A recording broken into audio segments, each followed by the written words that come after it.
think we've made some tremendous progress in Washington in being able to govern once again.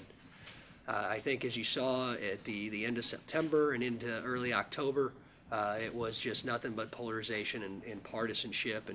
And for somebody like me who has worked most of my postgraduate career or post-college career here in Springfield and watching Springfield's dysfunction, I didn't like to see that in Washington. But I think now we're at a point in Washington, and I believe that our passage of a bipartisan farm bill and our passage of a Omnibus Appropriations Act, which puts us back into our constitutional appropriations process, I think those are both very good signs that the future holds many more opportunities to agree on bipartisan issues like those two, and even the budget resolution that was passed too. And since then, I mean, as you know, I was a member of the Farm Bill Conference Committee. I'm also the only member of Congress who is Republican or Democrat in the entire House who's on another conference committee, because we've only had 4. And the other one is the WRDA Conference Committee, the Water Resources Reform Development Act. And what does that mean to Springfield? What does that mean to my district? It's an issue that I used to work on when I worked for another member of Congress, and it sets the long-term policy for our inland waterways. It's crucial for our agriculture industry. It's crucial for coal mining jobs in this district, because families who rely upon coal mining to be able to feed themselves, we have to export that coal. And that's why it's so important that we keep the navigable waterways open, and that's what this bill will do. And we've done some very successful things with the Farm Bill. We've done some very successful things with the WRDA Conference Committee that we're working ahead. And you would be surprised, looking at the 24-hour news cycle, that anything would have passed the Transportation and Infrastructure Committee unanimously. And this WRDA bill was a bill that had been held up by partisan politics for years, and it passed our committee unanimously. And that, I think, is a harbinger of good things to come in Washington, where we can get back to governing once again. What changed? I mean, obviously now it's happening. Were there a couple specific things that happened that let you govern like this? I mean, is it one person or one? No, I don't think there was too high of a bar beforehand. I just think people finally said enough's enough. If we can come up with good bipartisan solutions, we're going to figure out how to get the votes from both sides of the aisle to pass them. And I'm really excited about the fact that we're finally in this country not going to be governed by continuing resolutions. You know, that allows an individual member of Congress like me to actually have much more of a say in some of the spending decisions and the policy decisions in this country. Back when government used to work, when Washington wasn't as broken, we governed through our constitutional appropriations process. Now, were the bills that we passed perfect? Absolutely not. But we are going to be able to make changes, and I hope we can continue to make progress by going into the 12 individual appropriations bills, because that's where we can have a tremendous impact, and that's where we can begin to rebuild some of our crumbling infrastructure and reprioritize how we spend money in Washington to the things that are going to actually continue to reduce our deficit and also hopefully reduce our debt, because that's why I ran for Congress. I am very concerned about the financial future of this country. I'm very concerned about the $17+ trillion debt and what kind of effect it's going to have, not just on our generation, but my kids' generation and my future grandkids' generation. Did you vote for the clean debt ceiling? No, I did not. And it passed. So explain your vote on that, and explain also how Speaker Boehner is now viewed, if you're for him or against him, if you think he'll survive. Well, let me take the Sure. debt ceiling Sure. issue. I think I've been perfectly clear to my constituents that I don't intend to vote for what they consider a clean debt ceiling, regardless of whether or not there's a Republican or Democrat president. I personally am very supportive of building the Keystone Pipeline project. It's been the most studied project in our nation's history, and I think it's being held up by politics. I've stood on the House floor with a picture of the president's pen long before the State of the Union where he said, I have a phone and a pen. Maybe I helped push him into that, but I doubt it. But he needs to sign that, and I don't think he will, and I think that would have been an opportunity for us in Congress. Many people who go out on the campaign trail and talk about creating jobs in this country, this was our opportunity to actually create jobs. Allow the private sector to create those jobs that politicians keep talking about, but Washington continues to put policies in place that discourage that job creation. Because the best unemployment benefit we have is a job. Does that go through Illinois at all, Keystone? I think there's portions of the Keystone Pipeline that would connect down in the Patoka area. It depends on the part of the project and what the final project ends up looking like, because there have been so many different changes based upon the fact that this has been the most studied project in America's history. The paper today reported that you were in favor of infrastructure improvements. Absolutely. And I wondered if you could share with us how you would approach paying for that endeavor. Well, for me, infrastructure is personal. I've been here in the Springfield area working, again, most of my post-college career, working with government officials, both at the state and local and national level, to rebuild our crumbling infrastructure. You look at some of the successes of the initial work that I was proud to play a small role in. You see the MacArthur interchange and what that's been able to do for the Springfield and the Central Illinois community. I mean, many of us shop at Shields probably too much, especially with 2 kids in junior high and 1 in high school. Was that a Shimkus thing? It was a team effort with John Shimkus, Dick Durbin, Ray LaHood. Many others played a role in this. This is not just a one-man show at all. These were projects that were put in place at the locals' urging and completed because of a team effort. And that's what it's going to take to actually come up with a long-term solution to our infrastructure problem, Joan. We haven't had a long-term transportation reauthorization when it comes to highways and transit, a long-term typical 6-year bill in many years. We had a short-term 2-year extension called MAP 21 that put some innovative approaches in place. But it's not just about highways and bridges. It's also about our navigable waterways. It's also ensuring that our aviation systems and our aviation infrastructure is as sound as it needs to be in the 21st century, and our rail infrastructure. And just last week, I got to sit down, and Joe Szabo and I had a dinner together, and we talked about the Springfield high-speed rail project. I mean, these are issues that I've been working on for a long time in this area, and I am just proud to be a member of this Transportation Infrastructure Committee, to be able to work together in a bipartisan way and find that portfolio of funding sources that are going to be able to go toward infrastructure improvement. Have you looked at the motor fuel taxes? Well, the motor fuel taxes are already in place right now, and they're dwindling. Because of the nature of the beast, so. Yeah, when you have, it frustrates me that Americans seem to be okay with $3 a gallon gasoline. I think our next mission to the moon should be to make America energy independent, and we have the ability to do that. All we need to do is look at North Dakota right now, who has put forth a vision to become part of America's energy independence, and you know what? They have a booming economy. Well, they also have booming side products of that booming economy, which are very difficult for the local governments to manage. But let's go back to the basic question. What are some of the options for paying for a massive infrastructure program? I think if we can begin the process of becoming energy independent, we can use revenues there. We need to look at all options on the table in regards to maybe increasing the amount of roads that will be near existing tollways that may use that same technology. We also need to ensure that we have a portfolio of sources rather than just relying upon what the federal government does now with the gas tax and then partnering with local and state revenues, because 6 years from now, we're going to run into the exact same problem where the Highway Trust Fund, the Federal Highway Trust Fund, will be dwindling. And that's why we need to make sure we have that balanced approach that I think is going to take in, it's going to have to take in some of the new technology like electric cars. One of my friends on my committee, who I sit right in front of, Democrat Janice Hahn, is fond of saying in our committee hearings that she hasn't paid anything into the gas tax, into the federal gas tax, because she drives an electric car and has for 5 years. So we've begun the process, Joan, of actually discussing different options at the committee level. And I think we need to put that portfolio together, and I'm just excited to be a part of it.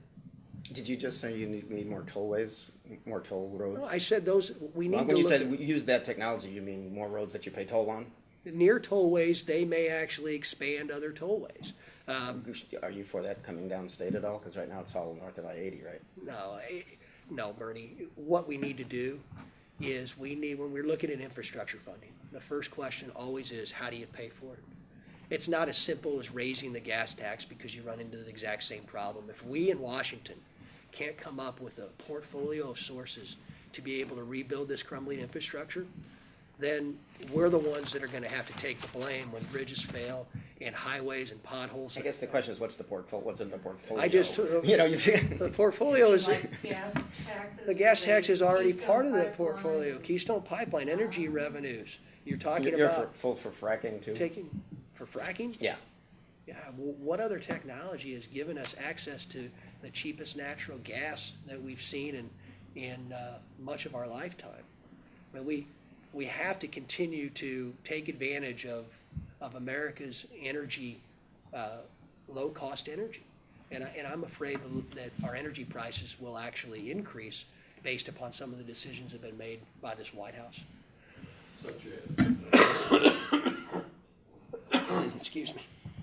I apologize. Such as the new rule that's been in place, it's actually going to essentially close down our existing coal-fired power plants the administration is proposing. I think we here in Illinois continue to enjoy access to low-cost utilities, which helps all families, and it also helps to bring jobs when you have that as part of an incentive. One of my colleagues, Adam Kinzinger, just traveled to Europe recently, and he said you'd be surprised how many of our European allies. So how do you balance that against clean air? Well, who's not for clean air? I know.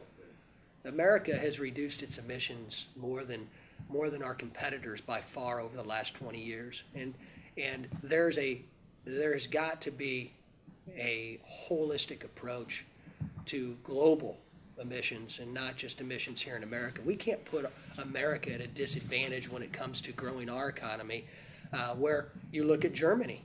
Germany went to basically an entire green energy portfolio.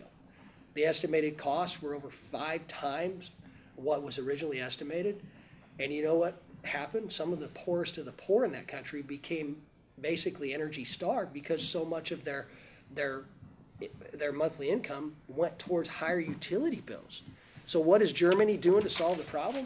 They're actually siting 6 new coal-fired power plants.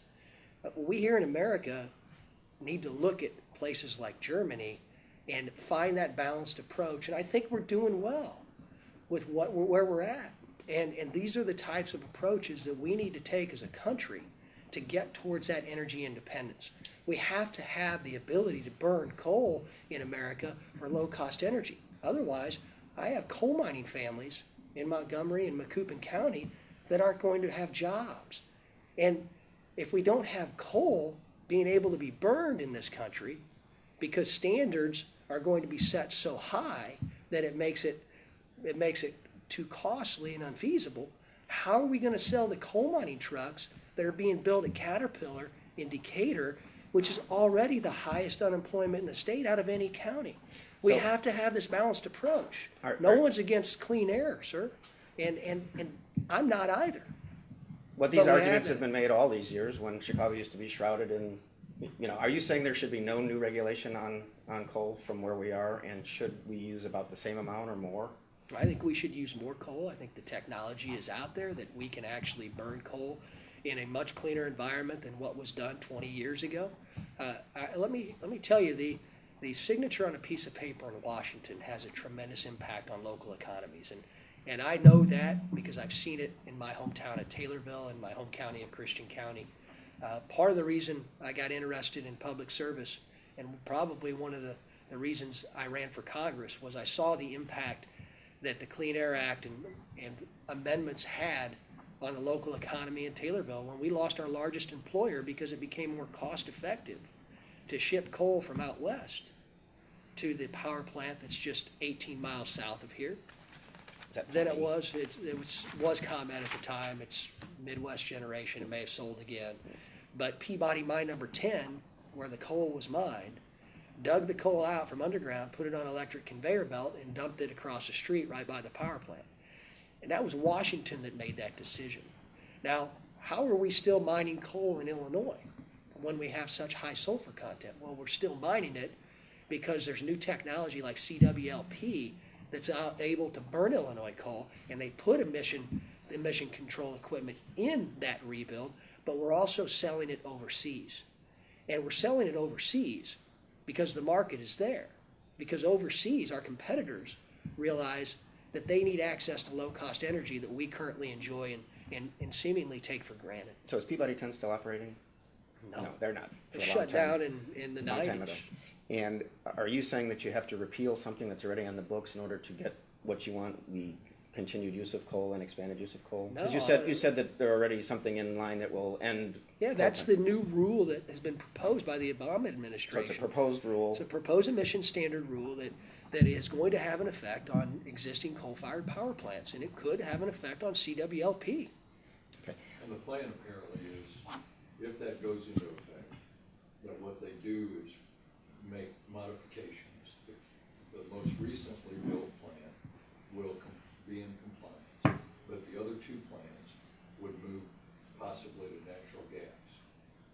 Okay? And then what happens if we get rid of fracking and we don't have the supply of natural gas? What does that do to utility costs for those who can't afford to pay their utility bill? Well, and that's what I'm having to answer here is a lot of what ifs. We have an opportunity. We have an opportunity to have that energy balance. And remember, America cannot apologize for America should not apologize for the work that we've already done to reduce our emissions in this country. It is a lot cleaner. And you want it to stay where it is right I now? want to stay where it is. Okay. I want to remain competitive. How can we grow the economy that everybody talks about and continue to do what we can to raise utility costs on not just businesses, but every American? I think it's wrong, especially at this time. Okay. That John Boehner question, are you a fan of his? Are you for Oh, him I next didn't. time? That's fine. We got sidetracked. Yeah, we did. That's fine. You know what? We talked policy, not politics. You know? What was your question again? Just about if you are happy with him as speaker, think he should stay, given that he did allow this against the Hastert rule, the debt ceiling to go through, etc., against your wishes. Some of our what would be considered our most conservative members of our Republican conference were the ones who said, just let the clean debt ceiling go. Let the Democrats pass it. I was frustrated because I wanted to tie the Keystone Pipeline permit to this debt ceiling. And I thought we should have. I thought there were other options that we could have put forth too.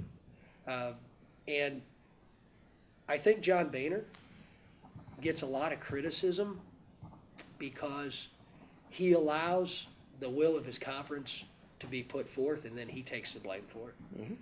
And I think that's a sign of true leadership. Okay.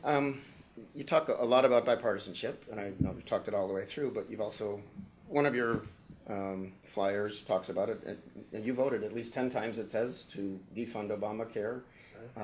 You signed the letter you were one of 80 to sign the letter saying, let's defund it. You kept saying you didn't think it would cause a shutdown of the government, but it did. Was that... You're saying, wait.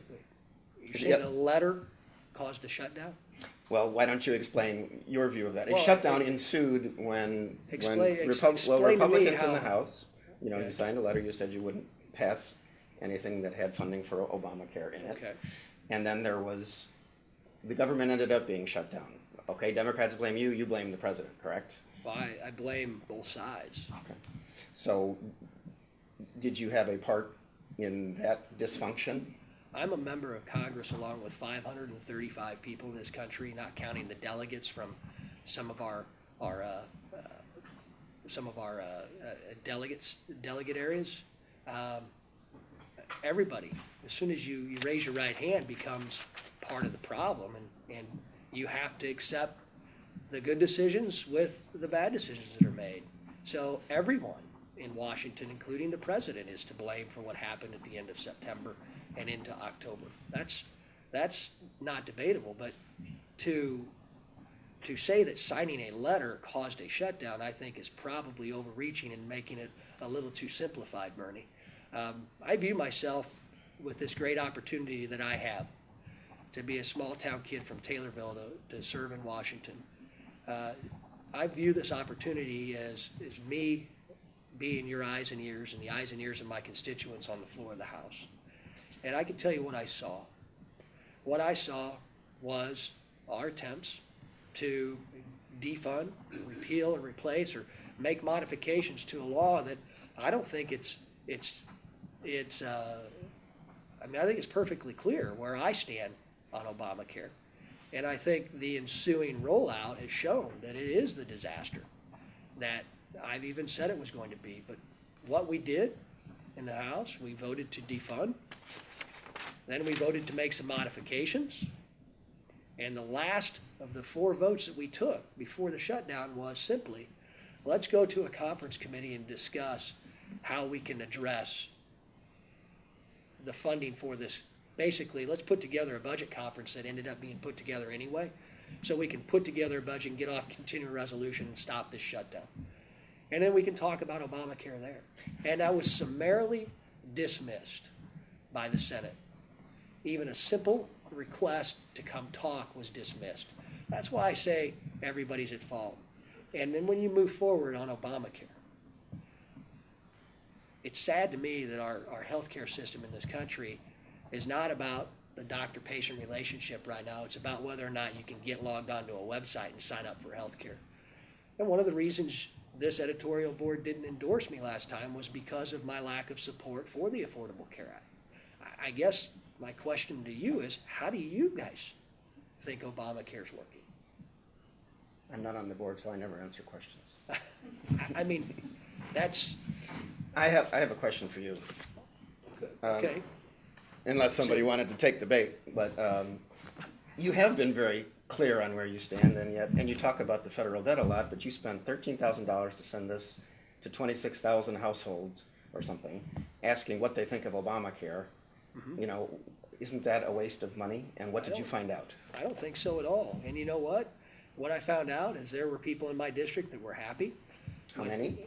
I don't have the exact numbers, but we can probably get that to you. Mm-hmm. And I found out that there are a lot of people that agreed with me. I mean, part of being a member of Congress is communicating with your constituents as to what's going on.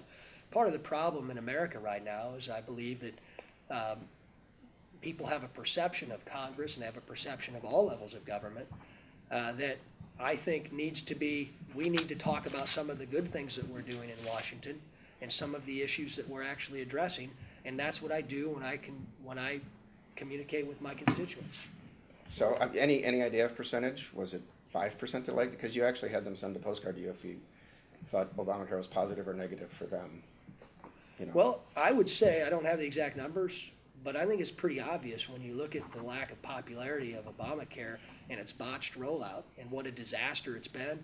Millions of people losing their current coverage. The president making 29 changes to his own law unilaterally, and changes and delays.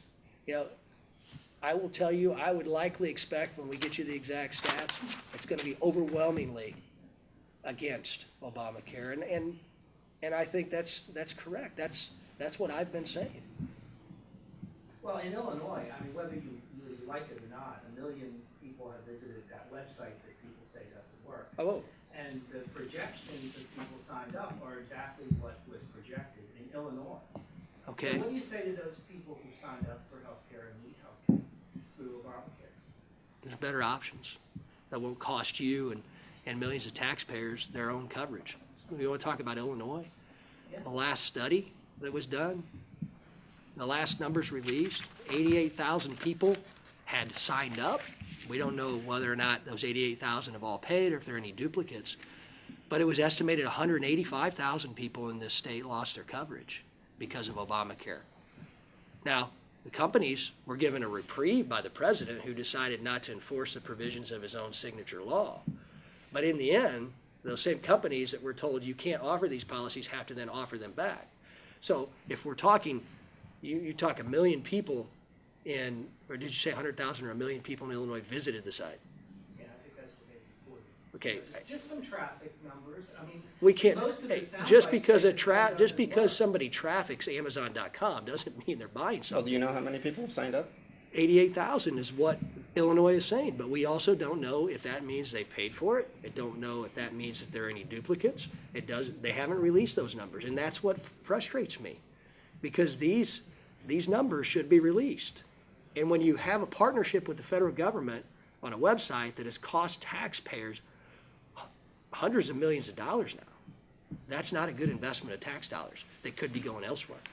Well, we were at Southern Illinois Medical School yesterday where they serve people without insurance in a program that's pretty much a model program. 70% of those people they are serving have now signed up for health care that they didn't get happily.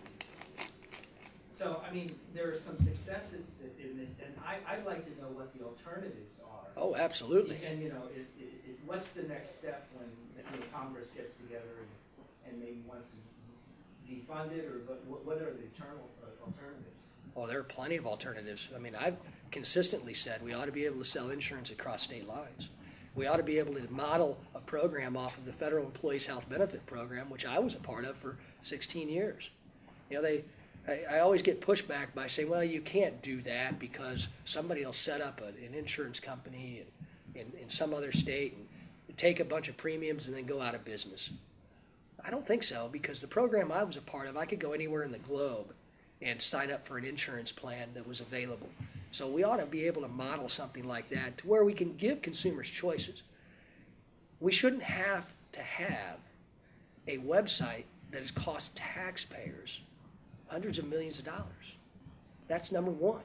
We shouldn't be talking about a lack of access and traffic on a website. I want to talk about how we get coverage and service in a physician-patient relationship with those that you talk to at SIU. I mean, that's what's being lost in this whole debate. I ask you again, how do you think Obamacare is doing nationwide? And in Illinois As alone, well as Social Security did in the Or first year Medicare. that it rolled out, or Medicare. I And you weren't have to there. tell you, I wasn't there, but you think. Now, here are the facts. The facts are, it's not working. Joe Biden just said yesterday, we don't expect to reach the signups that we intended to reach. So my next question then is, who's going to have to pay for that? The taxpayers, who are already paying for decisions being made that the president blamed on the procurement process that the federal government follows? Hey, Mr. President, pick up that pen and change it. Make it easier. The cost to taxpayers and the fact that we have not addressed the coverage issues for many Americans that had coverage. And let me give you one example of a constituent that I had walk into my normal office. I was there one day doing some events, and I walked into my office and she was there. And it was November. And I said, "Can I help you?" And she started crying. She said, "I want to talk to you about Obamacare." So I'm thinking, like everybody else who's talked to me about Obamacare, they don't like the rollout. She said, "I got a letter from our insurance company. My husband owns a concrete finishing business and our son works for us. They're not going to give us coverage. I've been on that website every single day since it opened. I can't get questions answered. And I'm afraid I've been on there 217 times, 214 or 217, don't quote me on that, I can get you the details, but it was halfway through. She was worried that she wasn't going to be able to get that coverage because of the website issues at the time. Many Americans like that faced hardships. And you know what we did? We helped her maneuver through the website, got her to talk to somebody on the phone, and she was able to sign up. But those are the untold stories too. When your healthcare system, which is 1/6 of our economy, becomes a debate about a website and a debate about comparing it to other entitlement programs that were put forth years ago. We have to begin putting the doctor-patient relationship back to the forefront, and Obamacare clearly is not doing that. You're for the 26-year-old thing and the pre-existing conditions Yes. thing? Okay. And I'm on Speaking Obamacare. of Social Security, a lot of people think that we're gonna have to do something. You know, your flyers say you will save it and then make it whole, which I assume means you have to either raise the cap or broaden income somehow, because all of us baby boomers are getting really old now. How do you do that? We, number one, have to start talking about it. We can't just stick our heads in the sand. What the final solution is going to be, I don't know, but it's pretty obvious the Social Security system is insolvent. And as we move forward and closer to 2032, 2033, whatever the actuaries say this year, we need to have people that are willing to make some tough decisions. And I don't know what that decision will be. I don't know what the specific plan will be, but I believe the points that will be up for discussion, I'm sure, would be making sure that no one who is near retirement or on retirement would experience any changes. But for younger workers and younger people in the generation pre-retirement like me, and my children and my grandchildren, we're probably going to see some changes and hopefully some more options. If I could just, you know, I know we might get into other issues, but you do have a race. Mr. Fershing was actually the first one here. Erica Harold has been here.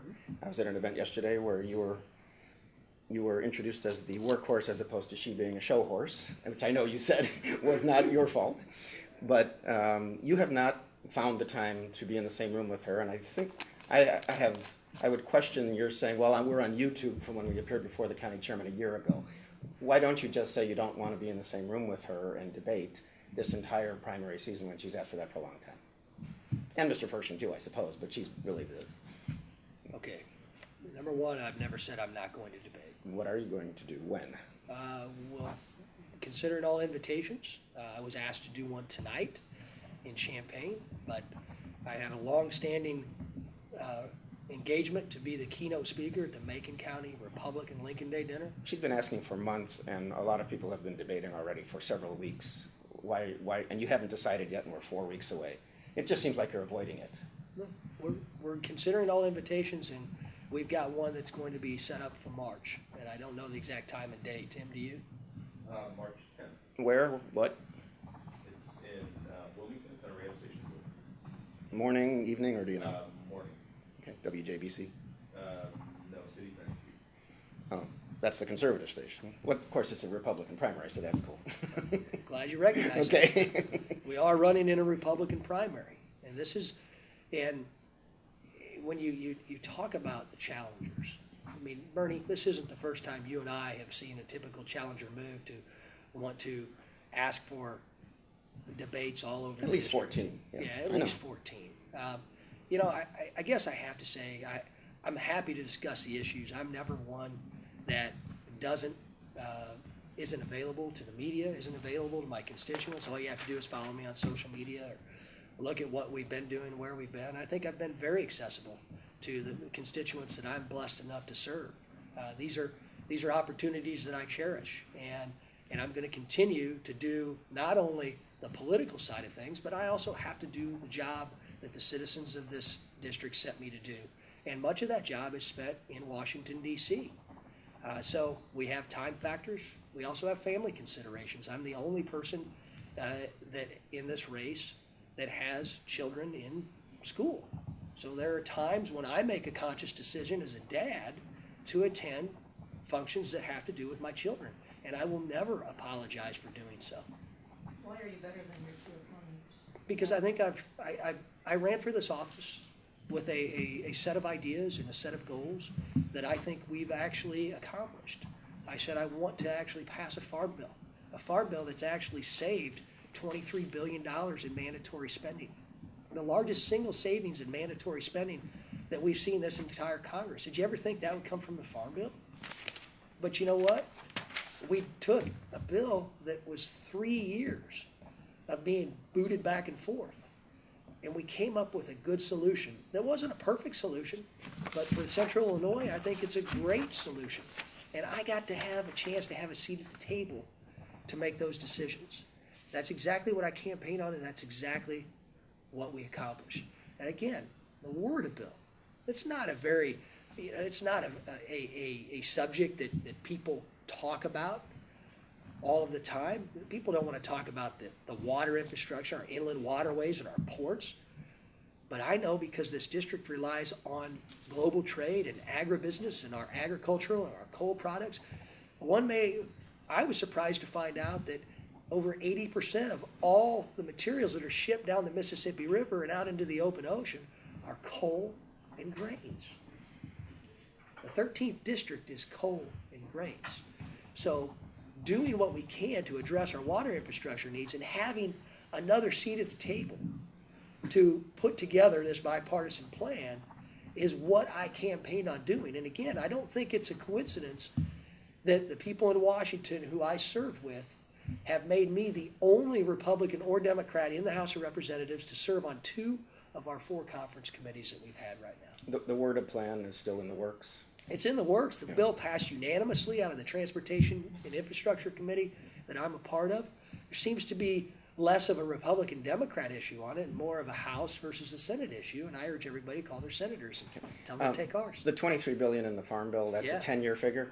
Yeah, it's Okay. a CBO. Everything in D.C.'s 10-year figure. You might have read the Tribune. I'm just going to read a paragraph on the farm. They didn't like the Farm Bill much. Oh, I found that out when I Yeah. was with my opponents just this week. Oh, is that right? At the Chicago Tribune. So, Oh, okay. The bill provides for a vast expansion of crop insurance that guarantees a profit at taxpayer expense for big farms, insurers, and rural agencies.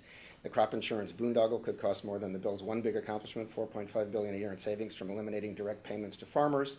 Those direct payments are easy to trace, embarrassing the wealthy people who receive them. It will be much harder to follow the crop insurance money. And then it talks about sugar protectionism, milk protectionism, supply, et cetera, et cetera. Just thoughts on that? yeah, we in this country have got to figure out whether or not we want to be a food exporter or a food importer. And if we want to continue to grow enough food that feeds the world in some of the poorest areas that are food insecure, then we're going to have to put together balanced approaches like we did with this farm bill. Crop insurance. Farmers actually have skin in the game. We're under direct payments and under the old system of disaster assistance that they didn't have skin in the game. They were paid in many cases not even to plant. Our farmers were the ones who willingly gave up the direct payments to have a strengthened risk management program like crop insurance where they're willing to pay. And they do have that skin in the game. I mean, think about it. I can remember in some of the previous farm bills, the disaster assistance declarations would be taken care of every time there was a drought or every time you had the weather that they experienced up in the Northwest, in the northern part of this country, where many livestock producers lost much of their herds. That would then be passed by Congress in the past at billions of dollars off budget. Crop insurance actually helps us budget for the future. So when you look at the cost saving, you look at the farm bill, overall, the ag side is 20% of the bill. The rest is SNAP, food and nutrition benefits. 15 of the $23 billion in estimated savings is coming from the ag side. When you use the figures, 20% of the cuts came from the agricultural side.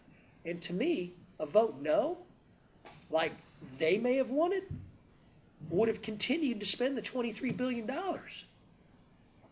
You know, could we have done better? Yes.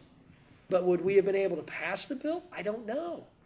But no bill is perfect in Washington, of course, unless I write it, Bernie. But you have to make a judgment call. And we're tasked with finding a way to come up with a solution that's not just going to be a solution for Illinois, but it's a nationwide solution, every bill that's introduced. And it may have some things in there that we may not like. And the easy vote for me all the time, and some of my colleagues do this often, is to vote no. The easy vote would be no. Just say no, because I can always find something wrong with the bill. The tougher vote is to sit around, help craft a solution, and then when the solution comes to the forefront, talk about why we have good portions of the bill, and then what are we going to do to change the portions that you may not like in the future. You have strong feelings about school lunches I do. these days. Could you talk about why that is? Yeah. Comment on that? Absolutely. Through my tours of the district and meeting with school administrators, they brought to my attention a problem that they are having in their local school districts with the new requirements put forth by the Department of Agriculture. that is limiting the amount of calories that they can serve our students, but not only limiting the amount of calories, but also limiting what types of nutritious foods can be served. And what's the impact? No one's against fighting childhood obesity, okay? No one is. I'm not. I want to do what we can. Illinois is the only state in the nation that still requires physical education, which should be a part of this too. I want to see kids exercise. I want to see kids also eat the foods that are nutritious. But what we're seeing in our schools right now, when you talk to and I'd urge you to go talk to some of the rural school districts like Taylorville, go talk to Pana, go talk to Calhoun County, and I'm going to tell you about Monticello. The superintendent there told me that they're about ready to pull out of the school lunch program because the new rules and regulations was once a profitable portion of their school portfolio in a time where school funding from the state is down tremendously and has turned it into a $100,000 loss for the Monticello School District. I mean, there's real consequences because it's an indisputable fact, according to the National School Lunch Association, that 1 million less kids are participating in the school lunch program because of these new rules and regulations. And it's about giving school districts flexibility to continue to serve nutritious foods. The school lunches that we enjoyed aren't the same as what they've been served even before these new rules were in place. School kids now, before these rules were put in place, had so many more choices for healthy foods than what we had during our generation. And I happen to be a big proponent of the school lunch program. But the ones who are being hurt the most by what's happening in Washington in the school lunch program are those who can least afford it. The ones who, that may be their only meal of the day. And the federal government's saying, even though you like corn or you like green beans or other nutritious vegetables, your school district can't serve those because you haven't served your quota of Brussels sprouts and kale. And our school districts are seeing that waste. They're losing money because kids aren't participating. Those who need that nutritious meal the most are the ones who suffer the most. And that is wrong. And that's why I'm interested in making some changes. Speaking of the only perfect bill being the one you write, the way you wrote this one, which I know has gotten you on Cavuto or somebody on Fox News, etc., is to say that the White House and the congressional messes have to serve the same thing as school lunches. So that's a gimmick. Why do it that way as opposed to a more serious bill to just give flexibility to the districts? I'm sorry you think it's a gimmick, Bernie. I'm wondering, well, I think it's serious. And so you want the White House to serve a school lunch? I want the White House to abide by the same guidelines they want everybody else to abide by. And if that's the way that they can understand that they need to start offering some more flexibility to our school districts who are hurting, and again, go talk with them. See them. See what they have to go through. I have. And that's why I'm so adamant. I've asked Secretary Vilsack at one of my hearings when he appeared in front of the House Ag Committee that I'm a member of, how do you think this is working? Oh, we think it's working great. So that's not what I'm hearing from my school districts. No, we're fighting this, we're doing this, it's working fine. Well, it's not working fine. And my school districts are telling me it's not working fine. And what is being forced are decisions that cause waste, that cause kids who can afford to be in the school lunch program to not participate and probably make less healthy choices. Is there some compromise in the works, or is this just you battling against a solid wall here? Is something going to happen with this? Yeah, we have asked for, and the administration has given some leniency on the protein and grain requirements, but we still have the lack of flexibility in what, and that was another bill that I co-sponsored with Christy Noem. I would urge you to go look at that. The bottom line is it's the height of hypocrisy for the White House to sit and talk about fighting childhood obesity and not following the same standards themselves. And you're saying that they should follow school standards is not a gimmick? No, you know what, Bernie, I get frustrated by this because I have kids in school. I coach kids. Right, but a school lunch is not a state dinner. Okay, well, you're a parent. I mean, did you ever serve yourself 2,500 calories and then all of a sudden have your kids eat something else because you knew what was best for them? The bottom line is the only way, Bernie, to prove a point because they're not listening is to make them follow the same guidelines. And that's exactly what I'm trying to do. I think you could call that a gimmick, yeah. Well, you can define it however you want, but the frustrating part is they're not listening. And it's definitions like that when this is actually, this so-called gimmick that you're talking about has actually created a national discussion on this issue. Maybe they'll take notice now. Without my bill, I don't think they would have. And that is something that I hope more folks in the media go talk to our local school districts about, because the school districts are going to find a way to adapt to anything. But the adaptation that Monticello's considering is pulling out of the school lunch program and taking the $100,000 that these new requirements are costing them in participation. That's okay. It's not a fire alarm. Is that the end of the 45 minutes? They're talking about taking that 100,000 and providing the free lunches to those who qualify out of that, because they then have the flexibility that I think the White House and the USDA need to offer our school programs. We had some folks in from the Postal Service last week talking about some of the challenges they are facing.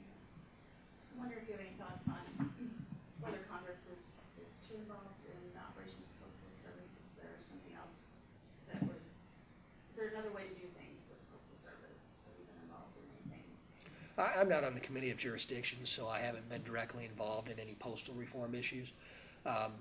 There's going to be talk about postal reform coming out of the House, and I look forward to working with Chairman Issa on ideas that I think would make the Postal Service work better.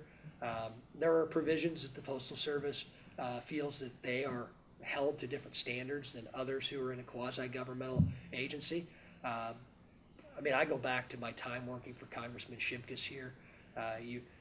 You mentioned government control, too much government control of postal operations. Well, we went to go do a press conference on the sidewalk of the Cook Street Post Office and were summarily kicked to the curb. So if they were run by the federal government, I don't think they would have kicked the member of Congress I worked for at the time off the sidewalk. I'm wondering, that was our 45 minutes, but Okay. I'm wondering, you've been in Congress a somewhat short period of time, it's Yeah. been over a year. Can you talk about what you've learned, perhaps how you've changed your role as a congressman, and whether you've changed your ideas about anything, Yeah, how you've changed and grown? I learn every day. I learn every day from the people that I represent and the people that I serve with. This has been an opportunity for a little over a year to actually realize how you go from a campaign and talk about how you can govern in a way that's going to bring back more efficiency, reduce spending. And it's tough because you want to go a lot faster. But you realize once you get there that everybody you serve with represents their constituency. My constituency is a pretty 50-50 district. It's a district that I think I have a voting record that reflects that district. And I get criticized from my Democrat opponents, and I get criticized from some in my own party too. And that's okay, because for me, what I've always said I was going to do is to go to Washington and sometimes take some hard votes that gain me criticism and take on issues that may not be popular. Obviously, the school nutrition issue is not too popular with some, but they're issues that I feel in my job I can bring attention to make some changes that are going to help the people that I am blessed enough to represent. I've also learned that most people in Washington are just like us. They're normal. They're people from all walks of life who have the exact same goal in mind, which is to make this country even better. Given that it's a 50-50 district and you often talk about it being the top target, et cetera, I know two things. Who is that group that is spending like $250,000 advertising for you? You know, tell Rodney Davis what a great job he's doing. Is that oil company or natural gas? I think it was a chemistry council. Chemistry. Yeah, what do they do?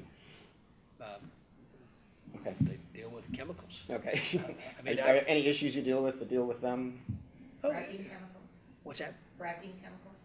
That's the chemical industry. So it would be chemicals, that would be added to our gasoline.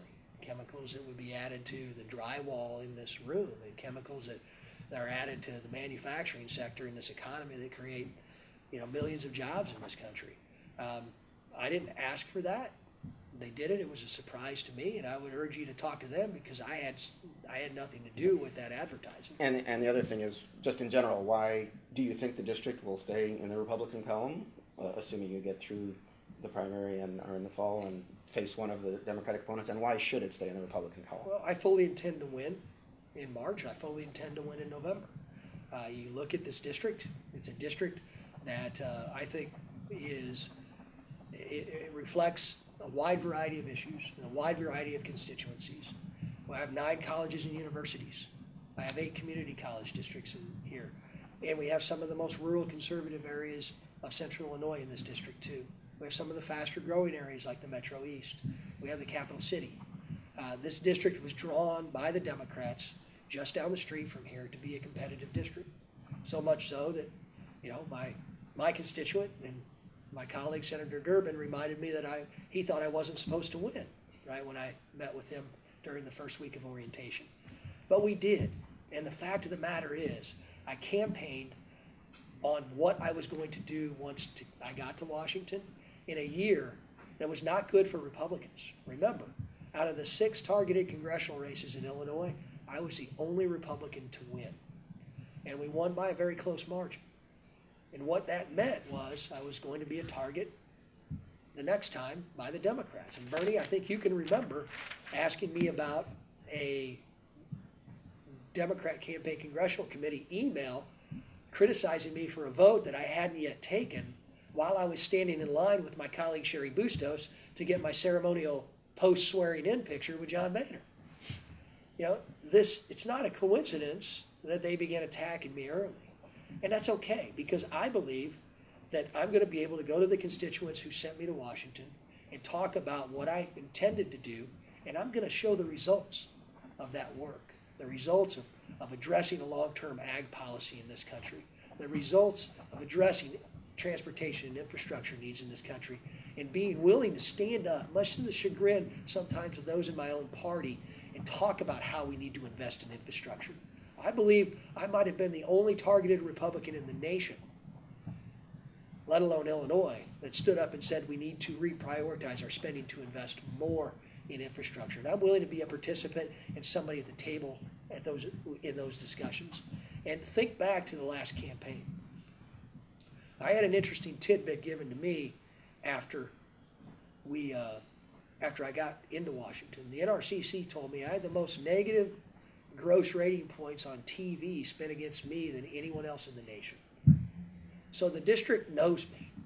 The district has gotten to know me better, and I believe we're going to be able to send the message that our fight to change Washington isn't over.